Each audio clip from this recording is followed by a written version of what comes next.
Ipinahayag ni incoming Senator Vicente Tito Soto III ang kanyang pagkadismaya sa naging takbo ng impeachment trial laban kay Vice President Sara Duterte, partikular sa pamumuno ni Senate President Cheese Escudero bilang presiding judge. Tinuligsa ni Soto ang pagpapahintulot ni Escudero sa mga senator judge tulad ni Senator Bato de la Rosa na magsumite ng mosyon, bagay na aniya ay labag sa impeachment rules.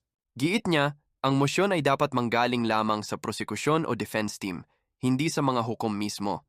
Aniya pa, kung judge ka, hindi ka dapat umaakto na parang abogado ng alinmang panig. Binatikos din niya ang kawalan ng kaayusan sa proseso. Kung sino-sino ang nagtataas ng kamay, nire-recognize agad, hindi ganoon ang tamang procedure. Dagdag pa ni Soto, dapat mahiya ang mga hindi sumusunod sa tamang parliamentary rules ng Senado.